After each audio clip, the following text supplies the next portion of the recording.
आप लोगों के जो डाउट्स थे कुछ, वो डाउट्स क्या कर रहे हैं, डिस्कस कर रहे हैं। एक क्वेश्चन था एक बच्चे का आपके पास, वो क्वेश्चन ये था आपका कि आपके पास एक इस तरीके से वर्टिकल सर्कुलर मोशन है, ठीक है। एक बॉब ऐसे पेंडुलम रखा हुआ है, दिस इज योर पेंडुलम। एक पेंडुलम है, उसको ऐसे रखा हुआ है, ठीक है। तो कह रहा है कि इस पेंडुलम को कितने एंगल पे रखें, ऊपर यहाँ रखे, यहाँ रखे, यहाँ रखे, कितने एंगल पे रखें कि आपके पास यहाँ पे कोई कील है, जैसे लाइक दैट, यहाँ पे ये कील है, इस तरीके से ये कील है। तो जब वो पेंडुलम यहाँ से इधर आएगा, जब ये पेंडुलम, देखो ये कील है, ये पेंडुलम जब यहाँ से ऊपर से इधर मुंह करके आएगा तो इस कील में अड़ज के ऐसे आएगा, तो इस कील में ऐसे वो क्या कर जाए, पूरा सर्कल बना जाए, ठीक है। तो ये आपका क्वेश्चन था। तो उसने एंगल पूछा था क्वेश्चन के अंदर कि आपके पास इस बॉब को यहाँ से, इस बॉब को यहाँ से कितने एंगल पे रखा जाए कि यहाँ पे कोई कील है, ये कोई पॉइंट है और यहाँ पे मान लिया कोई कील है ये, ठीक है। जब वो यहाँ पे आए तो इस कील के साथ यहाँ पे, यहाँ से मान लो कील को, तो वो इसके साथ पूरा क्या बनाए, सर्कुलर मोशन बनाए। यहाँ से पूरा क्या बनाए, वो सर्कुलर मोशन। ये पूरी लेंथ एल है, तो ये भी पूरी कितनी लेंथ होगी, एल की। ये पॉइंट ओ है, ओ पॉइंट से ये लेंथ कितनी दे रखी है आपको, ओ पॉइंट से ये लेंथ इससे इधर ये दे रखी है 2l/3। तो ये लेंथ कितनी बची, x, और x की वैल्यू कितनी हो जाएगी, l/3। x की वैल्यू कितनी हो जाएगी, l/3। तो वो कह रहे हैं कि बॉब इस हाइट से कितना नीचे आएगा, इस पॉइंट से यहाँ पे वो कितना हाइट नीचे आएगा, वो हमें निकालना है कि कितनी हाइट वो आपके पास नीचे आएगा। ये हाइट देखो, पहले इतनी हाइट पे था, तो इतनी हाइट नीचे आया, तो हमें ये एंगल निकालना है। क्या निकालना है, एंगल निकालना है ये। तो देखो, तो आपके पास जब वो इस कील, ये कील है यहाँ पे, इस कील के साथ यहाँ पे सर्कल बनाएगा, पूरा ऐसे सर्कल बनाएगा। तो पूरा सर्कल बनाने के लिए इन वर्टिकल सर्कुलर मोशन क्या कंसेप्ट था कि आपके पास कि पूरा सर्कल बन जाए कि ये ऑब्जेक्ट यहाँ से कितनी वेलोसिटी से मूव करे, कम से कम। For vertical circular motion at this point the velocity of the object is √5g/r। कितनी होनी चाहिए, √5g/r। अब ये r कितना है, यहाँ से ये o पॉइंट है, ये यहाँ से ये o, तो ये आपके पास ये भी r है, ये इसकी सर्कल की रेडियस r है। तो r कितना है, ये x। तो मैं x की जगह यहाँ r की जगह x लिख दूं, और x की वैल्यू कितनी है यहाँ पे, ये l/3। x की वैल्यू कितनी है, l/3। तो ये वेलोसिटी कितनी होगी, 5g/l/3। तो इस वेलोसिटी को मैं लिख दिया 5/3gl। ये वेलोसिटी आ गई आपकी 5/3gl। थोड़ा बड़ा लिख देती हूँ मैं, अभी दिख नहीं रहा होगा तो किसी को। तो ये वेलोसिटी कितनी होगी, 5/3gl। क्लियर। अब आपको क्या करना है, यहाँ से, अब आपको देखो ये यहाँ से, ये बात करूं मैं यहाँ से, इस पॉइंट से वो यहाँ पे आके आपके पास ये सर्कल थोड़ा बड़ा बना लो भैया, ये यहाँ से बनेगी। तो ये पूरा सर्कल ऐसे घूम रहा है बड़ा सा, तो ये पॉइंट यहाँ है, इधर से मिल रहा है ना, तो इस ओ पॉइंट से ये आएगा और ये पूरा सर्कल ऐसे ऐसे बनाएगा। तो ये देखो यहाँ से ये हाइट, जितनी ये हाइट है मैंने बनाने के लिए, जितनी ये हाइट है उतनी ये हाइट होगी। देखो पैरेलल में है ना, जितनी ये हाइट है उतनी ये हाइट है। तो मुझे ये h हाइट चाहिए, क्यों, कितना हाइट नीचे आ गया, कितना हाइट है, नीचे आ गया। तो देखो मेरे पास मुझे एंगल थीटा की फॉर्म में चाहिए। तो ये l है, तो ये इतनी डिस्टेंस, देखो ये वाली, ये डिस्टेंस क्या बन जाएगी, l cos थीटा। और ये पूरी कितनी है, l है, तो h की वैल्यू क्या लिख सकते हो, l - l cos theta. h की वैल्यू क्या बन गई, l - l cos theta, under root में नहीं, ऐसे। h की वैल्यू क्या आई, l - l cos theta. Okay. अब हमको क्या करना है यहाँ से कि एनर्जी, जब वो यहाँ पे है बॉब, जब वो बॉब यहाँ है ऐसे, तो उसकी कुछ पोटेंशियल एनर्जी है। जब वो यहाँ पे गया इधर ऐसे, इस पॉइंट से मिलके कील बना के साथ रोटेट कर रहा है, तो पोटेंशियल एनर्जी किस में कन्वर्ट होगी, काइनेटिक एनर्जी में। तो वही कंसेप्ट, इनिशियल एनर्जी बराबर फाइनल एनर्जी, इनिशियल एनर्जी बराबर फाइनल एनर्जी। ठीक है, तो अब आपके पास क्या हुआ, इनिशियल एनर्जी क्या है, mgh बराबर 1/2 mv का स्क्वायर, तो 1/2 mv का स्क्वायर mg, h कितना है, l minus L cos theta. ठीक है, m से m मर गया तो v स्क्वायर कितना आया 2g, l बार ले लो 1 माइनस कोस थीटा। ठीक है, तो v की वैल्यू कितनी आ गई 2gl 1 माइनस कोस थीटा का under root, 2gl 1 minus cos theta का अंडर रूट। ठीक है, अब सुनो, अब ये v की वैल्यू कितनी है आपके पास, यहाँ से 5/3gl, v की वैल्यू कितनी है 5/3gl है आपके पास, तो आपके पास ये बन जाएगा 5/3gl is equal to 2gl 1 minus cos theta, इसका अंडर रूट, इसका भी अंडर रूट से अंडर रूट कैंसिल, तो 5/3gl 2gl 1 minus cos theta, gl से gl कैंसिल, तो ये बना यहाँ से आपके पास 2/3 5/3 माइनस 2 बराबर 2 कोस थीटा, माइनस 2 कोस थीटा, तो ये 5 माइनस कितना चला जाएगा, ये 5 माइनस 6 डिवाइडेड बाई 3, तो कितना आया आपके पास यहाँ से ये माइनस का 2 कोस थीटा, तो ये यहाँ से कितना आ गया आपके पास, इधर लिख दूं, ये चीजें मैं इधर लिख रही हूँ देखो,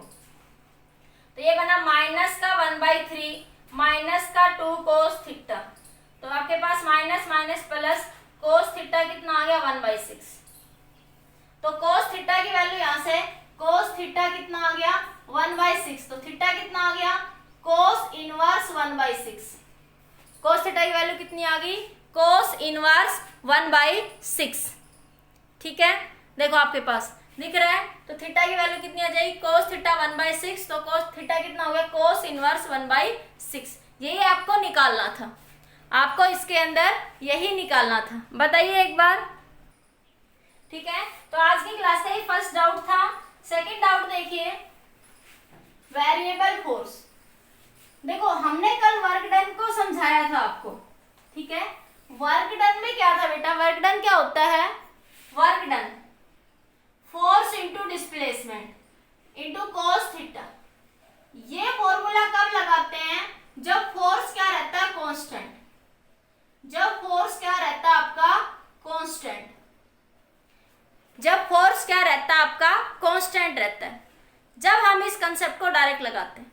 लेकिन अगर फोर्स वेरिएबल है, फोर्स क्या है वेरिएबल है, वेरिएबल है मतलब कि ये इस तरह की सिचुएशन देखो, इधर फोर्स F है, इधर मान ले डिस्टेंस x है। ठीक है, तो ये फोर्स यहां से ऐसे ऐसे ऐसे जा रहा है, तो देखो इस पॉइंट पे मान लिया मैंने फोर्स क्या है F1 है, इस पॉइंट पे मैंने मान लिया फोर्स क्या है F2 है, इस पॉइंट पे मैंने मान लिया फोर्स क्या आपका F3 है, तो इस तरीके से चेंज हो रहा है फोर्स, इस डायरेक्शन में क्या ले रखा आपने F, तो क्या करते हैं, अब देखो डिस्टेंस के साथ फोर्स चेंज हो रहा है, कम या ज्यादा आई डोंट नो। ठीक है, तो अब आप क्या करेंगे कि इस तरह की सिचुएशन में छोटी छोटी स्ट्रिप्स बना लोगे, ये एक छोटा सा पॉइंट ले लिया ऐसा जिसमें फोर्स क्या आपका कांस्टेंट है। ठीक है, इस स्ट्रिप का एरिया की बात करते हैं। ठीक है, तो एरिया ऑफ द स्ट्रिप क्या बताएगा, वर्क डन, एरिया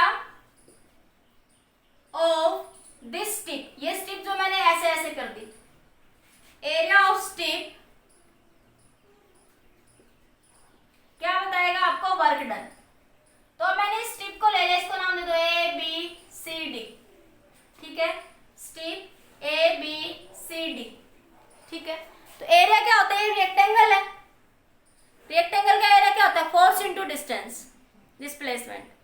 ठीक है, तो फोर्स देखो, ये फोर्स तो अब यहाँ पे कांस्टेंट हो गया इसके लिए, ये फोर्स तो ये यहाँ पे क्या था, यहाँ तक कितना आपका F3, तो force F3 work done into distance, into distance क्या लोगे dx, ये distance dx, F dot dx।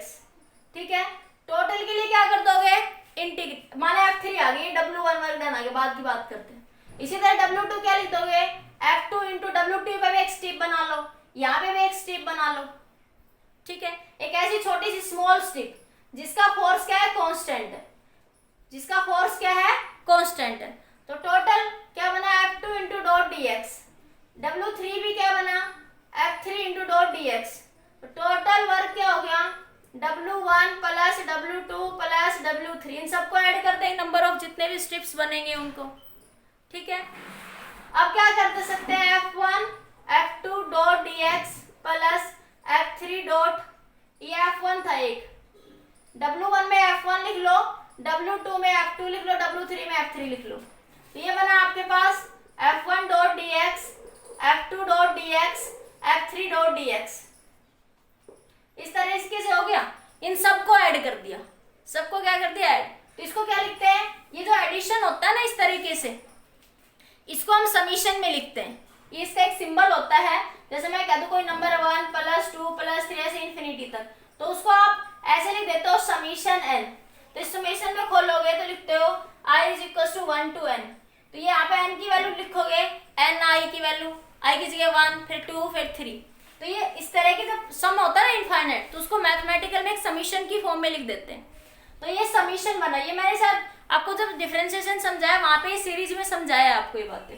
तो ये समीशन बराबर F I dot D X, summation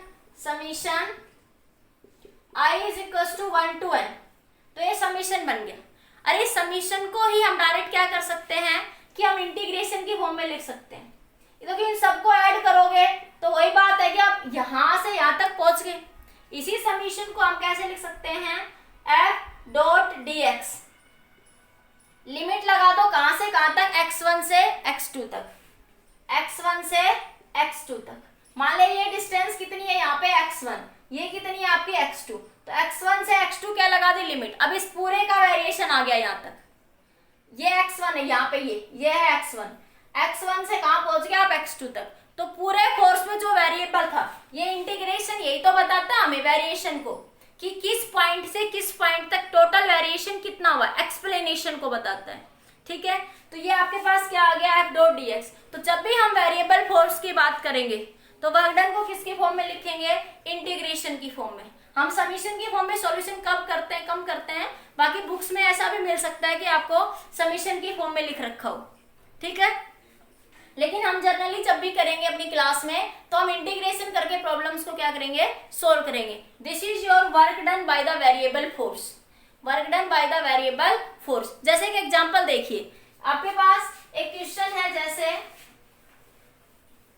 मान लिया f इज इक्वल टू कितना है आपके पास 2x है into D X, f is equal to 2x है और डिस्प्लेसमेंट कहां से कहां हो रहा है, displace x1 is equal to 1 to x2 is equal to 2 metre, ठीक है। तो वर्क डन क्या हो जाएगा, फोर्स इंटू डिस्प्लेसमेंट। फोर्स क्या है, अब देखो ये फोर्स x के साथ वेरिएबल है, कांस्टेंट नहीं है। ये फोर्स आपका x के साथ वेरिएबल है, ये कांस्टेंट नहीं है। तो 2x डॉट dx, ठीक है, 2x डॉट dx, लिमिट लगा दोगे x1 से x2। अब देखो वेरिएबल भी x है और डिस्प्लेसमेंट भी किधर हो, x1 से x2, मतलब x डायरेक्शन में डिस्प्लेसमेंट है, इसलिए क्या हो जाएगा, थीटा 0 हो जाएगा। भाई x में ही वेरिएबल हो रहा, मतलब चेंज भी x में ही है, कि वेरिएशन भी किधर से किधर दिखा रहा है, x1 से x2, तो थीटा क्या मान लेंगे यहाँ पे आपका 0, ठीक है। तो क्या बना ये 2x into D X, limit लगा दो x1 से x2, लिमिट क्या थी 1 से 2, 1 से 2, x1 1 है, ये 2 है, into 2x into D x. Integration करोगे तो x का स्क्वायर डिवाइडेड बाई 2, 1 से 2, 2 से 2 मर गया, upper limit minus lower limit according to integration rule, तो 4 माइनस 1, तो कितना आ गया 3 जूल आ गया।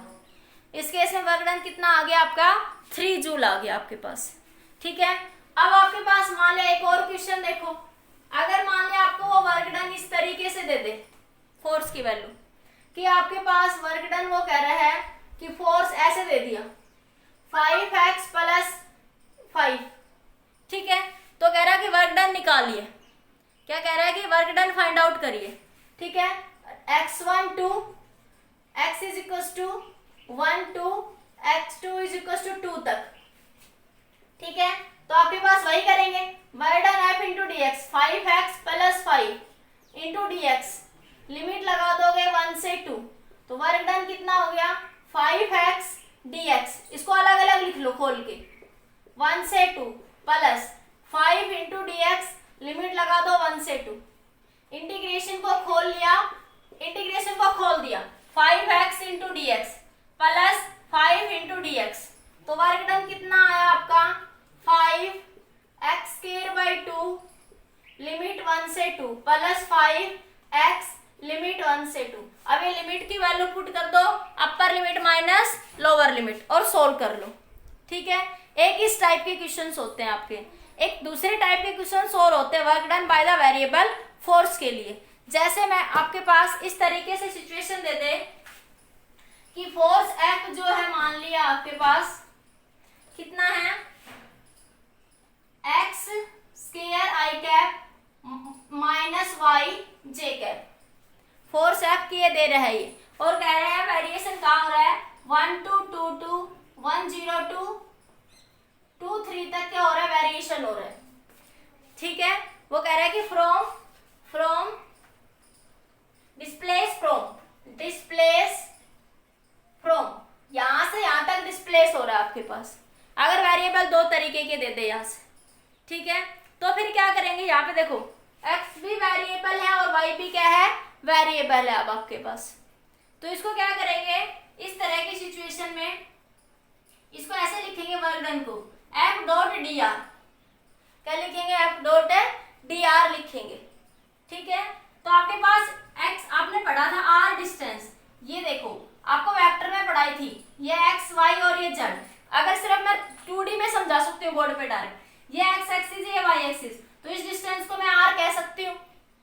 ठीक है, बोलो कह सकती हूँ, r का इधर वाला कंपोनेंट जिसको हम x कह रहे हैं वो क्या बनेगा आपके पास, ये वाला कंपोनेंट r का इधर, ये एंगल थीटा कहूँ मैं। ठीक है, तो x की वैल्यू क्या होगी r cos थीटा और y की वैल्यू क्या होगी r sin थीटा। ठीक है, तो आप इस तरीके से लिख सकते हो इस चीज को, तो मैं इसको ऐसे लिख सकती हूँ r is equal to x i cap plus y j cap, या मैं ऐसे लिख सकती हूँ कि r is equal to x की वैल्यू कितनी है r cos theta i cap plus r sin theta j cap. ये वेक्टर में समझाई थी ये बातें आप लोगों को मैंने, मतलब कि r को हम ऐसे लिख सकते हैं, देखो 2 डायमेंशन में समझ आ रहा है, तो सिमिलरली 3 डायमेंशन में क्या लिख देंगे z k cap, z k cap. तो r को जो 3 डायमेंशन स्पेस में लिखते हैं तो क्या लिख सकते हैं आप r वेक्टर को, r को x i cap plus y j cap plus z k cap. अगर इसका डिफरेंशिएशन कर दो तो क्या बन जाएगा, dr को क्या लिख दोगे dr dx i cap plus dy j cap plus dz k cap. ठीक है, तो अब यहां से इसको ऐसे वर्क डन को क्या लिख लोगे f dot dr, f dot dr, f कितना है आपका x square i cap minus y j cap. ठीक है, dot dx i cap plus dy j cap plus dz k cap. ठीक है, अब इस क्वेश्चन को समझने के लिए वेक्टर का रूल होता है स्केलर प्रोडक्ट और वेक्टर प्रोडक्ट। ठीक है, स्केलर प्रोडक्ट रूल और वेक्टर प्रोडक्ट रूल मैंने समझाए थे स्केलर के लिए, उनकी प्रॉपर्टीज भी समझाई थी कि आपके पास अगर दो वेक्टर हैं, वेक्टर a डॉट b, तो उसको क्या लिख सकते हो ए बी कोस थीटा। अगर दो वेक्टर हैं आपके पास a cross b cross product में, तो उसको क्या लिख सकते थे ए बी साइन थीटा। अब इनकी प्रॉपर्टीज बात करी थी आपने यूनिट वेक्टर की फॉर्म में, यूनिट वेक्टर 3 थे, आई कैप जे कैप और के कैप। आप पीछे का भूल गए इसलिए आपको कहीं कंफ्यूजन आया, तो क्या लिखेंगे आई डॉट ए भी आई है और बी भी आई है, तो आई डॉट आई बराबर, तो magnitude of I, unit vector मतलब जिसका मैग्नीट्यूड 1 है, यूनिट वेक्टर मतलब जिसका मैग्नीट्यूड क्या है 1 है। ठीक है, तो 1 इंटू 1 इंटू कोस, देखो आई मतलब ये भी आई इधर है ये भी आई इधर है, दोनों एक्स एक्सिस में है, तो थीटा क्या बना आपका 0, तो क्या लिख दूं कोस 0 बराबर 1। तो आई डॉट आई की वैल्यू क्या आ गई 1, आई डॉट आई की वैल्यू क्या आ गई 1। इसी तरह आई डॉट जे कहूं मैं, आई डॉट जे कहूं तो देखो आई वेक्टर इधर होता है एक्स एक्सिस में और जे वेक्टर किधर होता है वाई एक्सिस में, तो दोनों के बीच एंगल कितना बना 90 डिग्री। तो आंसर में क्या बन जाएगा ये ए बी कोस, ये magnitude of unit vector 1 into cos 90, कोस 90 की वैल्यू 0, तो क्या बन जाएगा 0। तो यहां से ये समझ आया कि आई डॉट आई बराबर 1, जे डॉट जे बराबर 1, के डॉट के बराबर 1, आई डॉट जे बराबर 0, जे डॉट के बराबर 0। आपस में एक दूसरे के साथ करोगे तो 0 हो जाएगा और सेम के साथ वैल्यू क्या रहेगी 1 रहेगी। ठीक है, तो ये यहां से क्या बन जाएगा आपके पास, ये वेक्टर में समझाई थी ये बातें मैंने आपको। तो ये यहां से क्या आया आपके पास एक्स स्क्वायर माइनस वाई जे का। अब इनको डॉट प्रोडक्ट कर दो, यहां से क्या कर दो डॉट रूल कर दो, W इज इक्वल्स टू, ठीक है। ये आप पीछे वाले में भी समझ सकते थे जिसमें मैंने कहा था ना F is equals to 2x theta 0 हो गया, तो उसमें भी किसी को कंफ्यूजन उसको भी ऐसे लिख सकते हो। एफ एक्स का मतलब ये डायरेक्शन किधर है आई कैप में है, एफ एक्स का मतलब डायरेक्शन किधर है आई कैप में है। तो वर्क डन को क्या लिखा आपने F x dot D x, तो क्या लिखोगे 2x आई कैप डॉट डी एक्स आई कैप, तो आई डॉट आई तो आप लिखा आपने 2x dx I dot I, और आई डॉट आई क्या बन गया 1, तो उसको सीधा लिख दिया था मैंने 2d, जिसको मैं कह रही थी भाई यहाँ थीटा 0 हो गया। ठीक है, तो जिसमें क्या हो गया आपके पास थीटा क्या हो गया आपका 0 हो गया। बोलो क्लियर हुई ये बात सबको।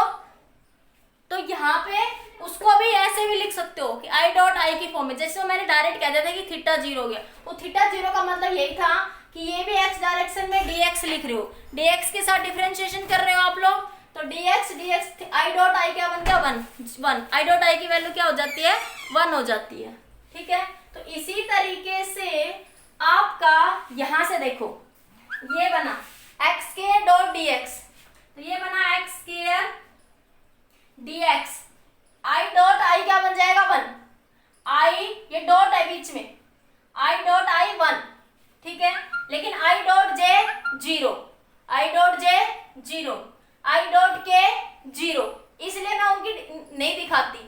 इसी तरह minus Y, J dot I भी 0, जे डॉट आई 0, लेकिन जे डॉट जे 1 हो जाएगा इंटू डी वाई।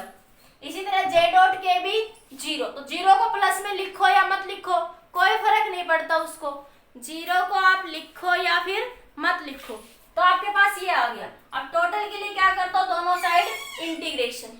अब लिमिट देखो, लिमिट इसको बोलते हैं x1, इसको बोलोगे y1, इसको बोलोगे x2, इसको बोलोगे y2। तो लिमिट क्या करते हैं x1 से x2, y1 से y2, y1 से y2, तो ये बना आपका W is equals to X cube, इसका x1 से x2, तो आपके पास एक्स क्यूब बाई 3, इसका इंटीग्रेशन करोगे तो क्या आएगा एक्स क्यूब बाई 3 आ जाएगा। अब x1 कितना है 1 और x2 कितना है 2, तो लिमिट कहां से कहां तक रखोगे 1 से 2, ये 1 रहा और ये आपका 2 रहा। इसी तरह प्लस इसका करोगे माइनस ये Y square by 2, Y square by 2, ठीक है, y1 कितना है 0 और y2 कितना है 3 है, y1 कितना है 0 और y2 कितना आपका 3 है, तो ये 0 to 3। अब W इज इक्वल्स टू 1/3। अब upper limit minus lower limit, 2 की पावर क्यूब माइनस ये 3 को तो बाहर निकाल दिया मैंने, क्योंकि वेरिएबल क्या x है, 3 कांस्टेंट है, वेरिएबल में लिमिट पुट करते हैं आप लोग। ठीक है, -1 माइनस 1/2, 3 का स्क्वायर, 3 का स्क्वायर -0, -0, माइनस क्या हो गया 0। अब सोल्व कर लो आपका आंसर आ जाएगा। बताइए एक बार मेरे को, अब ये थोड़ा वेरिएबल फोर्स का कंसेप्ट के लिए वो आप लोगों का बताइए बेटा।